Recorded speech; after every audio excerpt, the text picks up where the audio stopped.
Now, here's questions going around right now. People are talking about Turkey, and there is a big divide of opinion about the role that Turkey will play, being to the north, of course, a little bit. But really, if you look at Turkey, it extends all the way east to the Caspian Sea and to Israel's north. What role is Turkey going to play in all this? But we need to keep a keen eye out for Turkey. Of course, they don't like Israel. They're very pro-Hamas. They are involved in the Ezekiel 38 prophecy.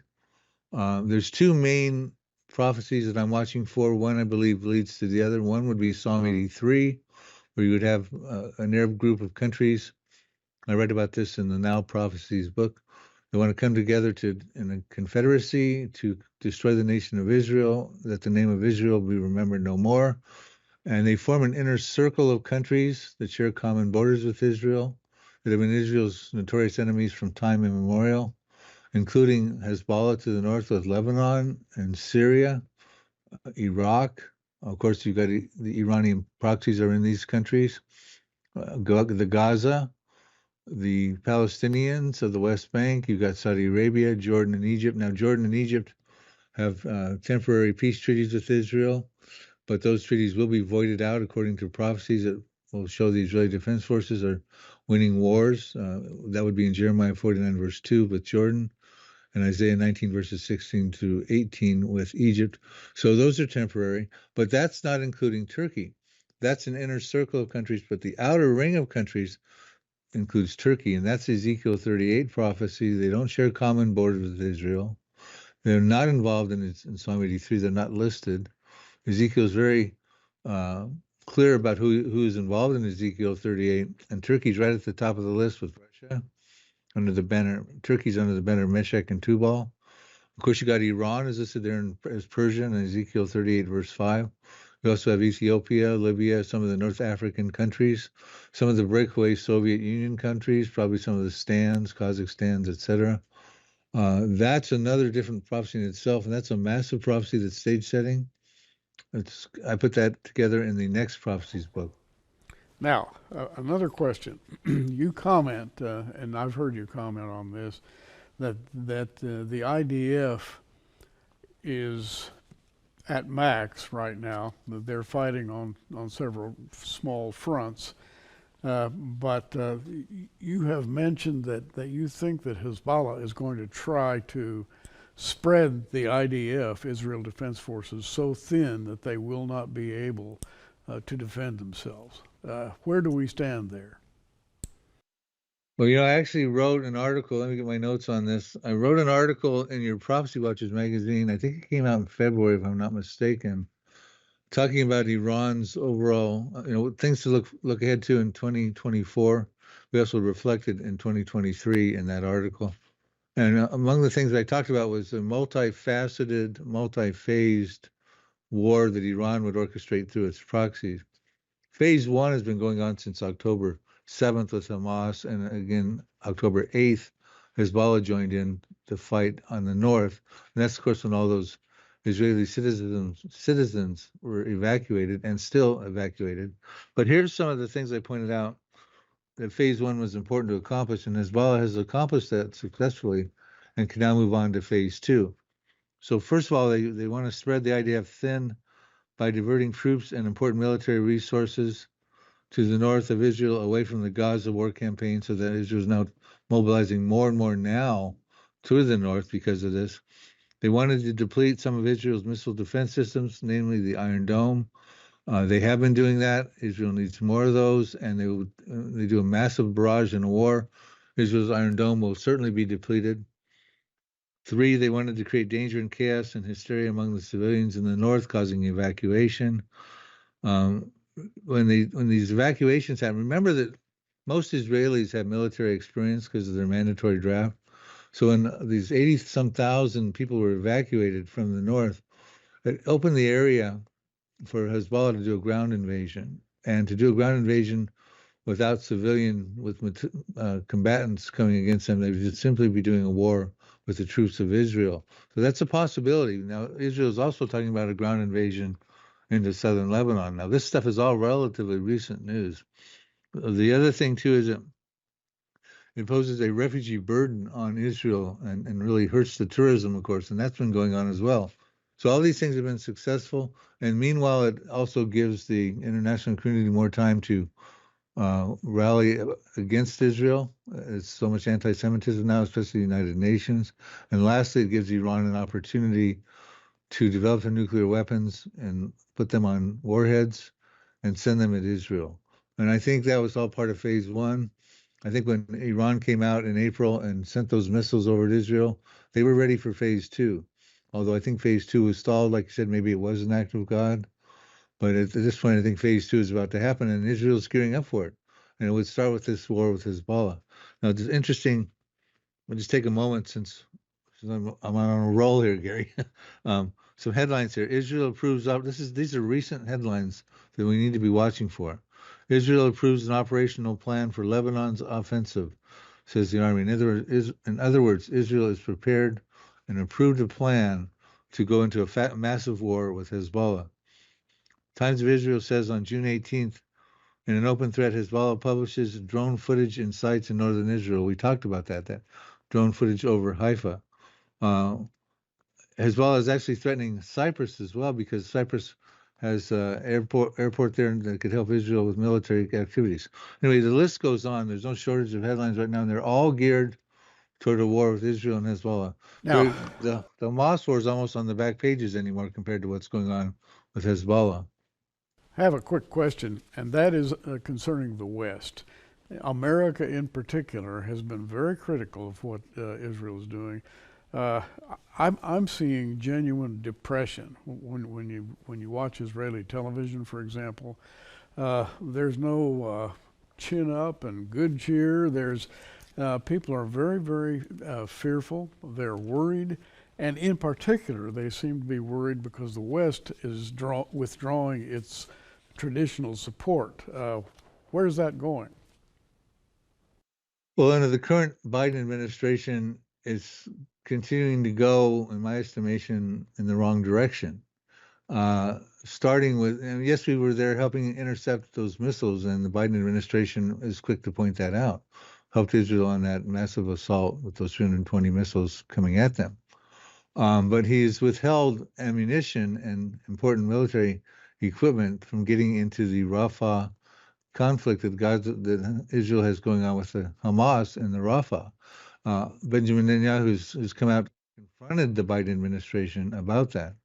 Now, the Biden administration seems to be considering, as we speak now, withholding more because they think that will prevent Israel from going into an escalated war to the north.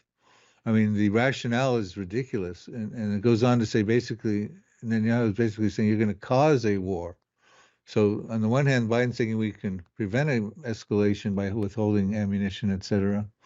But Netanyahu's going, no, you're going to force us to go into a massive war and ultimately pull out their best weapons, probably nuclear as well. An article just recently came out today that the U.S. is worried that Israel's aerial defense system won't stand up against a major Hezbollah attack. So see, even America is concerned about this and Israel's defense capabilities. And maybe by trying to control the flow of weaponry into Israel from America, Biden maybe thinks he can, control and dictate the terms of what's going to happen between Israel and Hezbollah. Matter of fact, the envoy Amos Hochstein went over recently to Lebanon and tried to say, listen, this has gone on too far. It's time to stop. We need to come together with you and Israel, et cetera. And right now the reports are, that was just a few days ago, that has failed miserably. In other words, we got no diplomatic say in this situation, and we can try to leverage missile weapons and things like that. But it's best if we just stay out of this and support Israel, because God will bless us if we do. Right now, I'm concerned that we're getting on the wrong side with these kind of moves. Bill, the times are very strange right now, very unstable on the world front.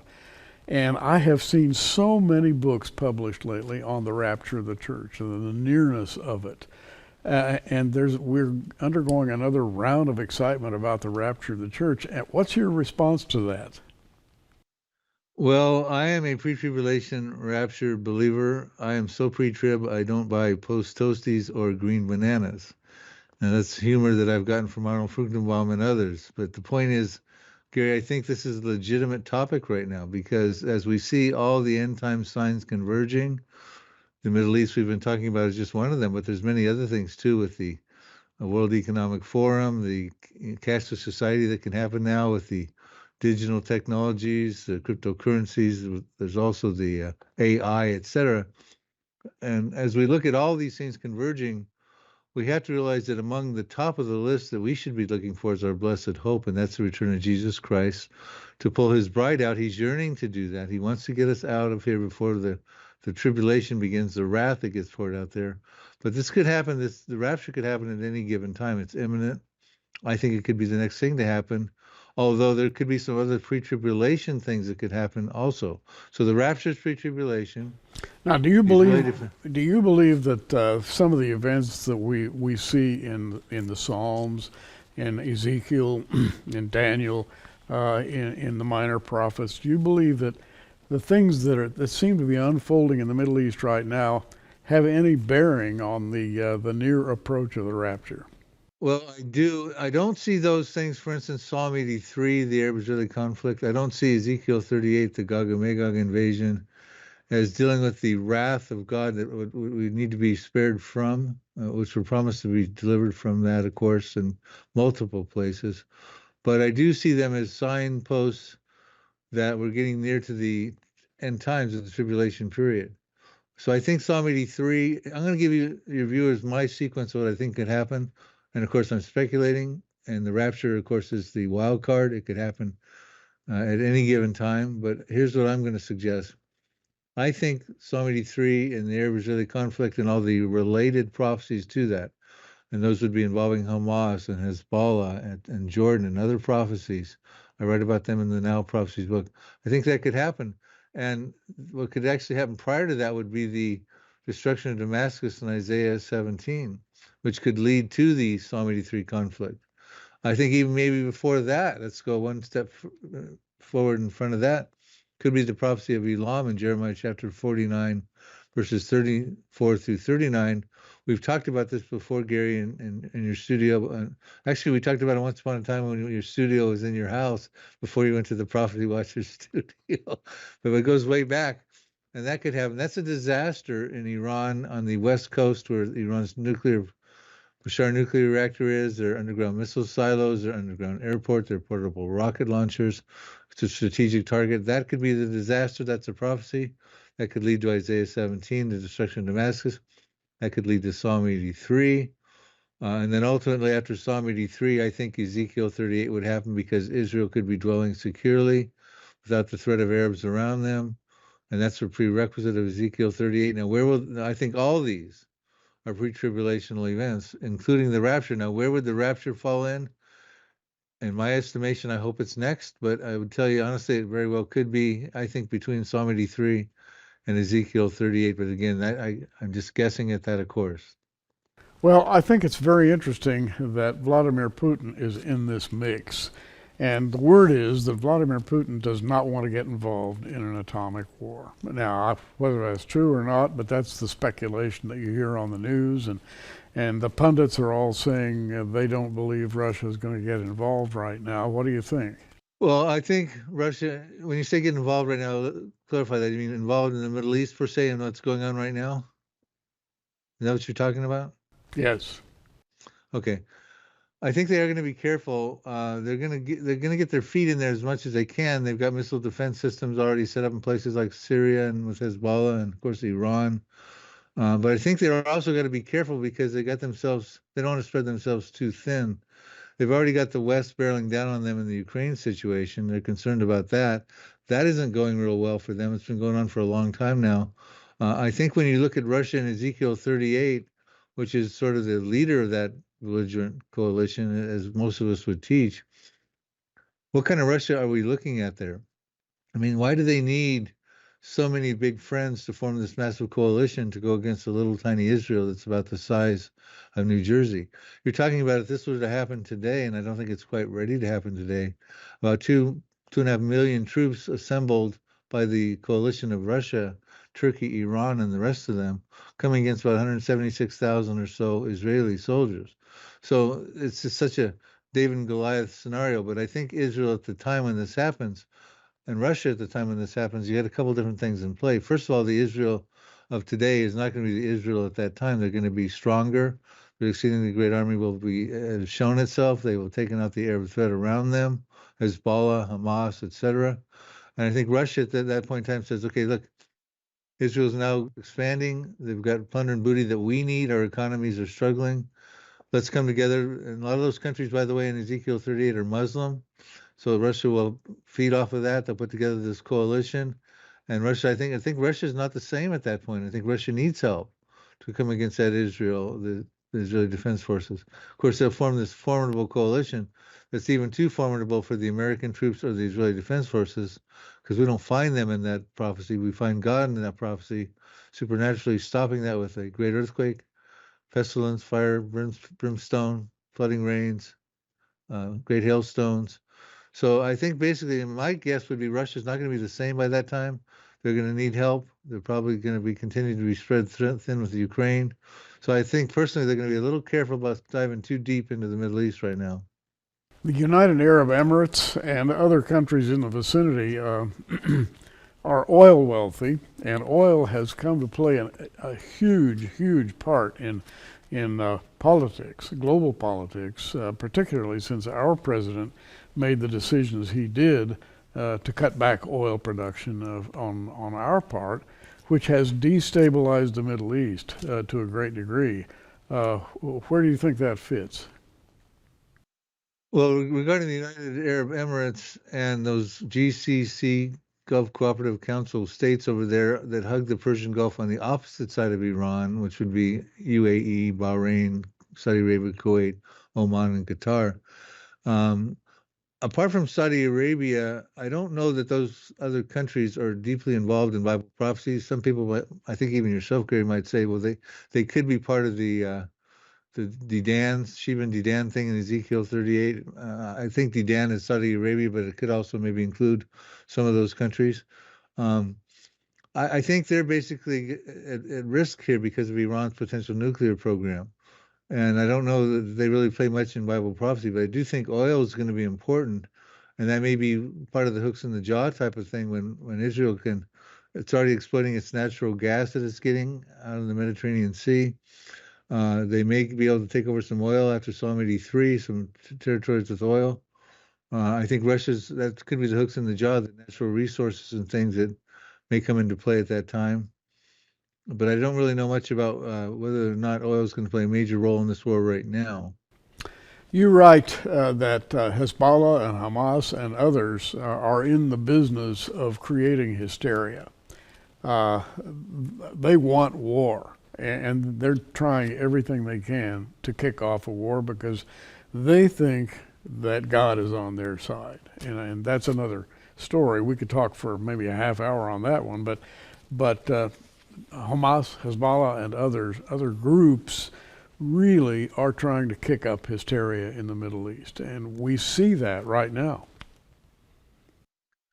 Well, we do, and there's no greater way to create hysteria than what they've already been doing, especially of recent. That massacre on October 7th cleared out that whole southern area around Gaza. There's evacuees there as well. They're scared to go back. They created hysteria to the north with Hezbollah, 60 to 80,000 evacuated Israelis living in suitcases in many places and hotels. They're scared to go back. And meanwhile, the hysteria that's being created by these terrorist populations or proxies of Iran is gaining momentum in the international community as they're very concerned. We've got everybody wanting to get into the fray. Certain places like, what was it, Italy and Norway and another place said, we want to recognize the Palestinian state. The Biden administration is trying to control the terms of the war. Anti-Semitism is erupting throughout the world, especially on American university campuses. So basically, this hysteria is drawing so many people into it internationally and in America, and many of them, unfortunately, are on the wrong side of history because basically, when the dust settles, Israel is going to prevail. Their Israeli defense forces are going to defeat their enemies around them. They're going to become a greater, safer Israel, and that's the Israel that Russia is going to want to come after. So I would encourage people to realize what the Bible has a lot to say about what's going on, and basically the end analysis is Israel's going to prevail. The Israeli Defense Forces are going to win their wars, and the Middle East is going to look entirely different here, and probably in a short order. Bill Salus, author of several books. And by the way, Bill, I should point out that you're always welcome to contribute to our magazine, The Prophecy Watcher. We appreciate your writing and your point of view. You have put, I think, probably as much or more study into the Middle East as anyone writing on the subject of Bible prophecy. And as we kind of draw to a close here, our Christian friends who have been listening to this conversation, what would you tell them right now? What's the maximum, the thought that you're having right now that probably plays the greater role in your thinking than any other thought you're having? I think it's time to get busy. It's time to get busy with our walk with the Lord, with studying His Word, especially the prophetic word, to use it to evangelize. We're about to be taken off this planet in the rapture. And when we're gone, we can't help our loved ones or evangelize to those in our neighborhood or sphere of influences that we're concerned about, our family. So we need to get busy with this information. And this information, God had a lot to say about what's going on. And it's not His fault if we're not getting the memo across from the pulpits. We need to, these kind of shows that we're doing here, Gary, and the conferences you guys put together, your magazine, etc. I applaud all that because Christians today need to realize, hey, you're in the end times. You're living in prophetic times. You're in the end times. God wants you to know what's going on. One, to authenticate His sovereignty to you, to build your relationship with Him.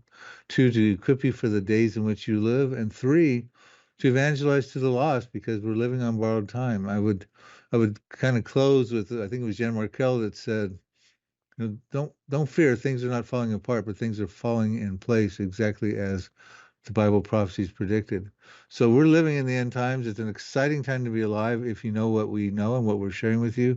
But it's a fearful time for those who don't know, because judgment is going to be coming, starting in the Middle East, but also it's going to be coming in the tribulation period over the world. So right now we live in a very precious point of time in the church age. Not much time left. Redeem the time. Walk straight and right with the Lord, and prepare yourselves to evangelize to your loved ones, because the time is short at this point. Well, it may be the role of the church to bring some kind of stability and peace to a world otherwise gone insane, because that's the direction it seems to be heading. And the role of the church has always been to bring comfort and peace and the truth about God and His relationship with the world politic, which, by the way, is one mass confusion. I don't think any human being can really understand what's going on right now, but God knows, right? Yeah, I was on a show recently, and this kind of topic came up. And what have I learned through all the years of my research and study about the geopolitics and things? And I said, one thing I've learned after 20 plus years now is that the world political leaders are essentially clueless. They have absolutely no idea about God's plan for Israel and His plan for humanity. And it's a sad state of affairs, but at this point in time, we have the Bible, we have God's prophetic word, we have our Savior and the Holy Spirit who indwells us. So we don't need to be stuck in the secular worldview. We've got the biblical narrative and the prophetic perspective in our arsenal.